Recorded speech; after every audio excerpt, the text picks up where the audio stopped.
But the reality is that word of mouth marketing, and for Sugarland, it's about this piece. You need to have an insight. You need to have a reason. Nietzsche said, once a human understands the why of something, the who, what, when, where, and how all fall. So why are we up here as a band? Why are we doing this? Second thing you have to come up is, what's your story? What's your story that you want people to talk about? A story is shared if it has three particular components. Is that story interesting to the influencer? Is that story relevant to the influencer's audience? And is that story authentic to how somebody currently understands either the brand or the particular category? If it's interesting, relevant, and authentic, it will get shared. Influencers, this 1 person out of 10 that leaves the other 9 into buying everything, they seek to share stories. They never want to be seen as salespeople. Anathema to an influencer is selling. There's nobody in Kristian's fan base that calls somebody up on the phone and says, hey dude, you got to buy a bunch of tickets because Sugarland just sent something out on Facebook and they need a bunch of people to Coliseum. What happens is that one person says to another person, hey, I know you very well. I would like you to go to the show with me. Kristian has got a great line. What's the line about nobody wakes up in the morning? Yeah. This is a great line. Yeah, nobody wakes up in the morning with $150 in their pocket and like blindly looks through the paper and goes, I totally want to go to that show. I'm going to go see this band I don't know anything about. No, they don't. Everyone who comes to our show is either, it's like therapy. You're either the one who chose to do it or you got drugged there. Right. Right? And see, he's got great lines. You can tell why for years we've enjoyed each other. It's like, I'm writing this down. This is brilliant. It's true, though. And the reason that it works for us, and it's just worked in the music business forever, because you know the one friend you want to take to that show, because you're not going to bring somebody who's going to be pissed the whole night. You're not going to bring somebody who's going to be miserable. You're going to pick the one person that's the most likely to jump up and down and go, oh my God, I can't believe you brought me to this show. This is awesome. Right? Because you want that. So immediately, half of the room, when I started asking for the microphone, who's the first show? And we're in an arena. Half the room goes like this. I'm like, how did this happen? How is it that half of you didn't even mean to be here? And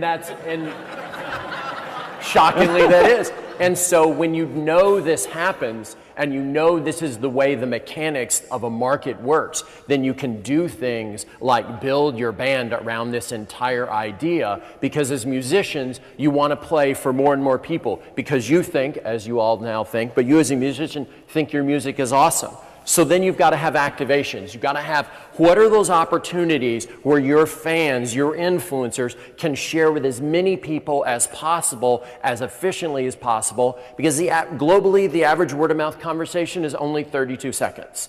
It's like, hey, I'm a drywall contractor and you're a drywall contractor and this type of gypsum board is super awesome and you should use this because you cut your labor rates in half. Boom. All right, so in between those two people, there's friendship. I know that's banal, that's small, but that exists, and that's how stuff gets sold planet-wide. That's how one person decides to give money or be involved with Habitat, because it was cool and that made sense to everybody. So let's talk about Sugarland, and let's talk about how they figured out the three sides of this triangle that led to great glory for everybody. So the first site, Kristian, I want you to talk about this. Their insight is front seat, back seat, go. Well, I think I just made this term up. The song that I just played for you, it reads differently to the person that's driving the car than it does to the kid in the back of the car. It's the same song, and like a Pixar film, there are two things going on at the same time, right? So you get the grown-up feeling of, oh, yeah, and then you get the kid gets the version of it. And so we didn't realize this is what had happened until mothers and their daughters and their grandmothers were all at the show at the same time. And it was freaking out the promoters because they couldn't believe that, they're like, man, who comes to your shows? Like, we can't market a t-shirt to any of them because, you know, they're older and like we got to get a kid's shirt and a, you know, it was weird. So we realized what was happening is we were writing songs that were enjoyable like a Disney film would be at a certain level, although it was less intentional for us, that in the front seat, like a song, we had a hit called All I Want to Do. and it was, and what it really was I want to have sex. But it never said that. It said, "It's all I want to do is love you." And because I'm not ashamed of the sexy parts, but the front seat heard it one way and the back seat heard it another. So, Kristian, sometimes you've all seen artistic products that clearly are developed against an idea. The best ideas, the best things happen organically. So Kristian Bush and Jennifer Nettles come together. They come together with all these life experiences. By the way, my teacher is Mrs. Pullen, and that was the 4th grade. And mine was Patricia, just so you know.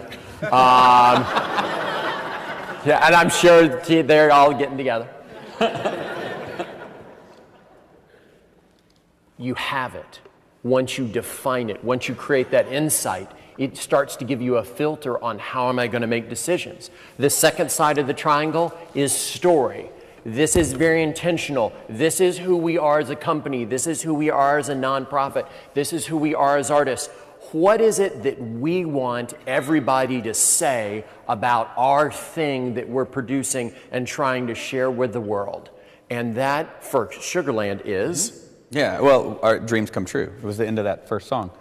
And so this is the second band for both of us, or third. It's like a family of choice rather than a family of origin, or maybe like a second marriage. You know, like you kind of learned how to do it, and then now you're making this call. Because it's unlikely that lightning strikes twice in the music business, ever, because it's such a weird, high-risk role. But we believed, and we believed because that's what we wanted it to be. And so the people who come to our shows, we give them permission to dream. You know, do something big. What if it happens? Look at us. It happened. So that's how that part So when you lives. go to a Sugarland show for the last 5 years, there's always a component in it where it's about this. It's about don't give up on the dream. So there's a song, and midway through, they make this white flag that says hope. And Jennifer's up there spray painting the word hope, and she looks very contemplative about it. And it's all very intentional. There's another part of one of the other different shows where Kristian takes a guitar out in there and he finds some child who looks like he may or may not be a musician, or possibly a magician. Later on down the life, and looks at him and hands him the guitar and signs it, and it creates this whole element, because it's all about don't give up on your dreams, because dreams happen. Just look at us as a band, listen to our songs, listen to the other stuff going on, but also in everybody's life. I mean, I'm sure, the Zuckerbergs are like, really? This is where we are, right? I mean, all of these people are like, wow, this is super cool. I had this idea and I followed through with it, even though it's super hard all the time to do this. And I love it. And then finally, how are we going to activate? What is the key filter that we are going to put around all the activation ideas? Because if you're a band and the CMAs want you all the time, and American Express called and said, can you come to a concert? And Walmart called and said, can you do exclusive stuff? But Target wants exclusive stuff. How do you take all of the different possibilities you have going forward, and how do you make the decisions that keep you on track every time? And for Sugarland, and for Jennifer and Kristian, it is this. Yeah. I am a huge music fan. When I was a kid, I lived in the mountains, and when I moved into Knoxville, Tennessee, it was a big city, I could get college radio for the first time. I'd never heard anything like that. And when I did, I heard things like REM and U2 and Green on Red and the Smiths and all these kind of bands that are not bluegrass bands. And it blew my mind, and I became a music fan, like a stupid music fan. Like I'd go to the music store and buy music fan, and buy posters and wait in line for tickets. And so being a fan matters to me. And now that I get to be in the driver's seat, there was a moment where a friend of mine, I was like, man, who's doing those Van Halen shows anymore? And he goes, Kristian, you are? I said, holy crap, that's us now? He's like, yeah, you're the ones in arenas. It's your job. Holy crap, okay. Well, I want to do all the things that I wanted my favorite bands to do. So if you ask yourself a question in our band, like, what do you want the t-shirt to be? Well, it's got to be cool enough to have been my favorite band's t-shirt. Because it's going to be somebody's favorite t-shirt, and I'm a huge music fan, so what do I need it to be? So, like, for example, during this process the last 10 years, they've invented this new way to remarket records where there's two versions of your record. So there's the album and then there's the deluxe album, right? And the deluxe album is like the album plus everything that you decided not to put on the album because it wasn't good enough. So, except that as a super fan, I totally want that stuff. But I also want you to tell me where the foul line is so that I can only judge you on the good and the bad of the album up to this line, right? But the problem is they want to sell that, and they want to sell it second. They want to put out that record, and then your fans will all buy it, and then the second week, the record company guys are going to go, now we're going to put out the deluxe one. And it always pissed me off. I was like, why do you do that? That is mean. Because the people showing up in line, I would have been in line for a U2 show to buy that record the first week. And then you're going to tell me I got to go back again? Because I would easily do it, except that now I'm upset about it. So we flip-flopped it. So we said, cool, you can have your thing, you can do your double, but the big one goes out first. Because all your fans are going to buy that. And then maybe the second one, you just make it cheaper. Maybe you just didn't have enough money for the first one. Buy the second time. So, but that's we do everything through that filter. Whether it's a show that you go see, or the story of my guitar, or these boots, whatever it is, it's always based on your favorite band. Back to Ted. What would they do?